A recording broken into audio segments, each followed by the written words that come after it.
Ada satu hal lagi yang diulangi oleh garis ikonik pada hari Apple mengungkapkan iPhone 8, dan jauh di lubuk hati saya tahu sesuatu yang besar akan datang. Apple mengungkapkan bukan hanya satu tetapi dua iPhone pada satu acara adalah puncak pemasaran pada saat itu, membawa kepada kami iPhone X, yang serba baru di tengah semua hype.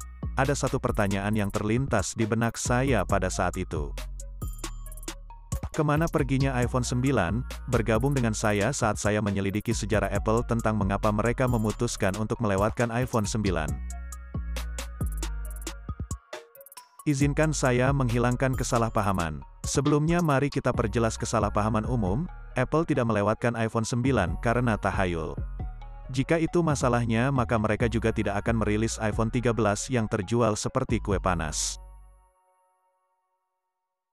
Tetapi jujur saja, 9 tidak seperti nomor yang menarik untuk memulai.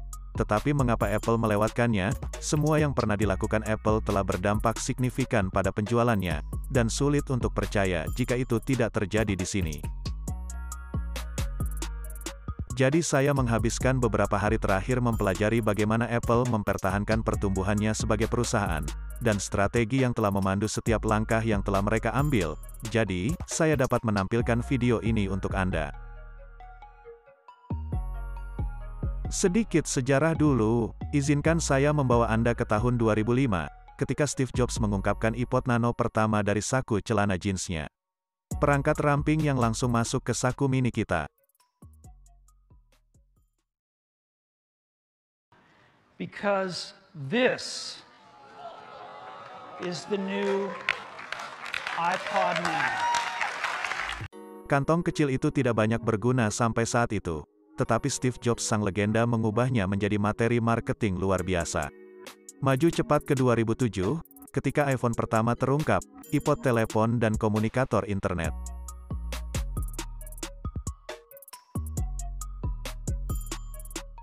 iPod, a phone, and an internet communicator. An iPod, a phone. Are you getting it? Seperti yang diulangi oleh Steve Jobs adalah awal era iPhone, atau smartphone dalam hal ini. Apple dikenal karena memecahkan norma tradisional sejak awal. Dan jika kita melihat iPhone hingga saat ini, mereka secara konsisten menamai iPhone mereka secara numerik hingga iPhone X terungkap. Tetapi inilah pelintirannya, Apple ingin kami menyebutnya iPhone X daripada X.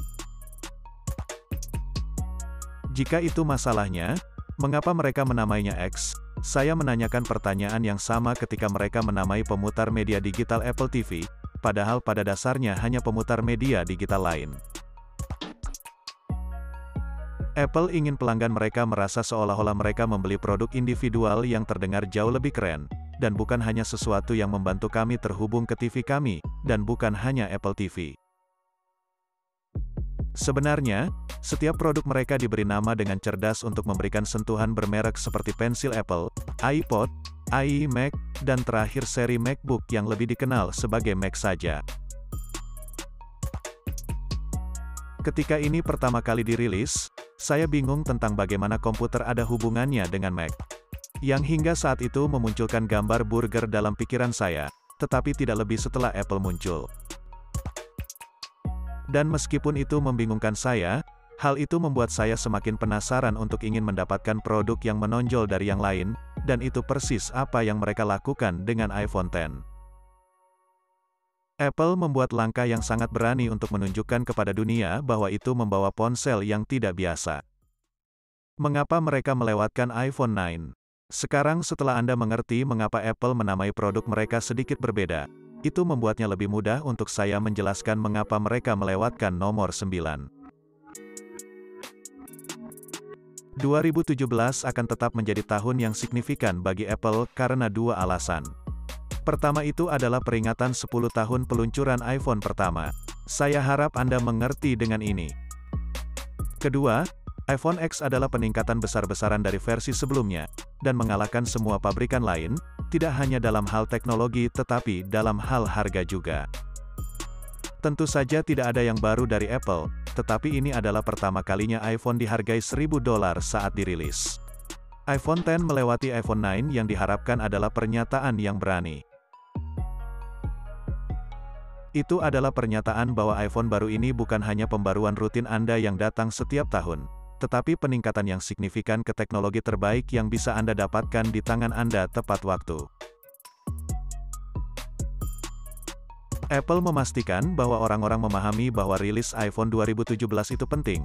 Itulah sebabnya mereka melompati iPhone 9 yang diharapkan dan bahkan berusaha lebih keras untuk menggunakan angka Romawi. Untuk produk mereka mengesampingkannya dari iPhone standar, karena mereka akan salah diucapkan sebagai X alih-alih angka 10, dan ada lapisan kebingungan tambahan di atas ini, karena Apple selalu merilis iPhone mereka dalam urutan numerik. Dari iPhone 4 ke iPhone 7 dan iPhone 8, dan entah dari mana model iPhone datang dengan huruf daripada angka, saya langsung menyebutnya iPhone X. Dan begitulah cara Apple berhasil menunjukkan dengan jelas bahwa iPhone baru tidak seperti versi sebelumnya, baik itu X atau X, itu melambangkan peringatan 10 tahun iPhone dan mereka menyatakan bahwa itu adalah peningkatan yang signifikan.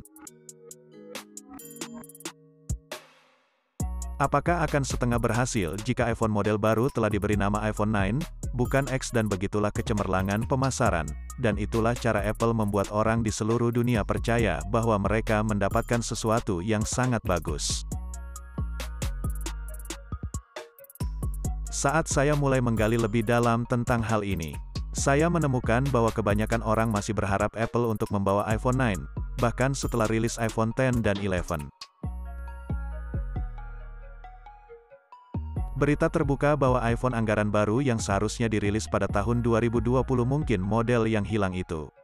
Sementara beberapa orang mengira itu akan terjadi menjadi iPhone SE baru, beberapa masih berharap itu akan disebut iPhone 9. Ada beberapa alasan mengapa orang mengira itu bisa dinamai the next iPhone SE karena harganya sekitar harga yang sama dengan model SE asli. Tahun 2016 di $400 dan itulah yang dirilis Apple.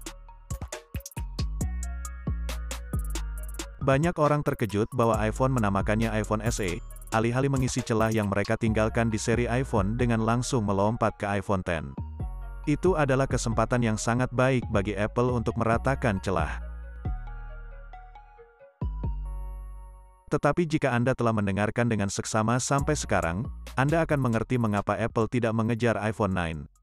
Apple tidak membatasi penamaan produknya pada penalaran logis atau norma. Tetapi sebaliknya mereka memberi arti penting pada produk yang membawa nilai lebih ke atas dan memasarkannya secara efektif. Karena pada akhirnya itulah yang membedakan produk-produk mereka dari yang lain. Sekarang bayangkan jika Apple benar-benar menamai ponsel anggaran 2020 mereka iPhone 9 untuk mengisi kesenjangan pencipta 3 tahun yang lalu, secara langsung menunjukkan bahwa model tersebut dirilis antara iPhone 8 dan iPhone 9. Yang melalui iPhone 9 3 tahun yang lalu, membuatnya terlihat tua dan tidak menarik bagi pelanggannya. Apalagi Apple menamai ponsel premium mereka dengan angka, sedangkan $400 anggaran tidak dapat dianggap premium. Menamai iPhone anggaran baru karena iPhone 9 akan menetapkan ekspektasi yang salah untuk produk, dan mengurangi efek pemasaran. Alih-alih SE menarik pasar yang sama sekali berbeda dari iPhone X, 11 atau 12 yang keluar sesudahnya. Sekarang, jika Anda adalah orang seperti saya yang masih belum melupakan fakta bahwa mereka melewatkan iPhone 9, saya benci untuk membocorkannya kepada Anda, tetapi nomor 9 bukan satu-satunya nomor yang dilewati Apple. Tepat setelah iPhone asli ada iPhone 3G, dan 3GS, untuk membuatnya lebih buruk lagi, nama 3G didasarkan pada jaringan 3G tempat ponsel beroperasi dan bukan nomor sebenarnya 3. Dan hanya karena Apple tidak dapat mengisi iPhone 2, itu tidak pernah kembali untuk membuat iPhone 2 selama bertahun-tahun. Dan secara teknis Apple hanya mulai menamai ponsel mereka secara numerik dari iPhone 4 dan seterusnya yang hanya angka. Dan Apple pasti tahu bagaimana memasarkannya, dan mereka akan terus melawan arus jika mereka melihat manfaat pemasaran dalam menamai model iPhone tertentu secara berbeda, Tetapi apa pendapat Anda tentang keseluruhan debat iPhone 9 ini? Dan menurut Anda apa yang terbaik pemasaran yang telah dilakukan Apple selama bertahun-tahun? Beritahu saya di komentar di bawah. Dan jika Anda menikmati video ini, mungkin ingin menonton video berikutnya yang ada di layar sekarang. Sampai jumpa.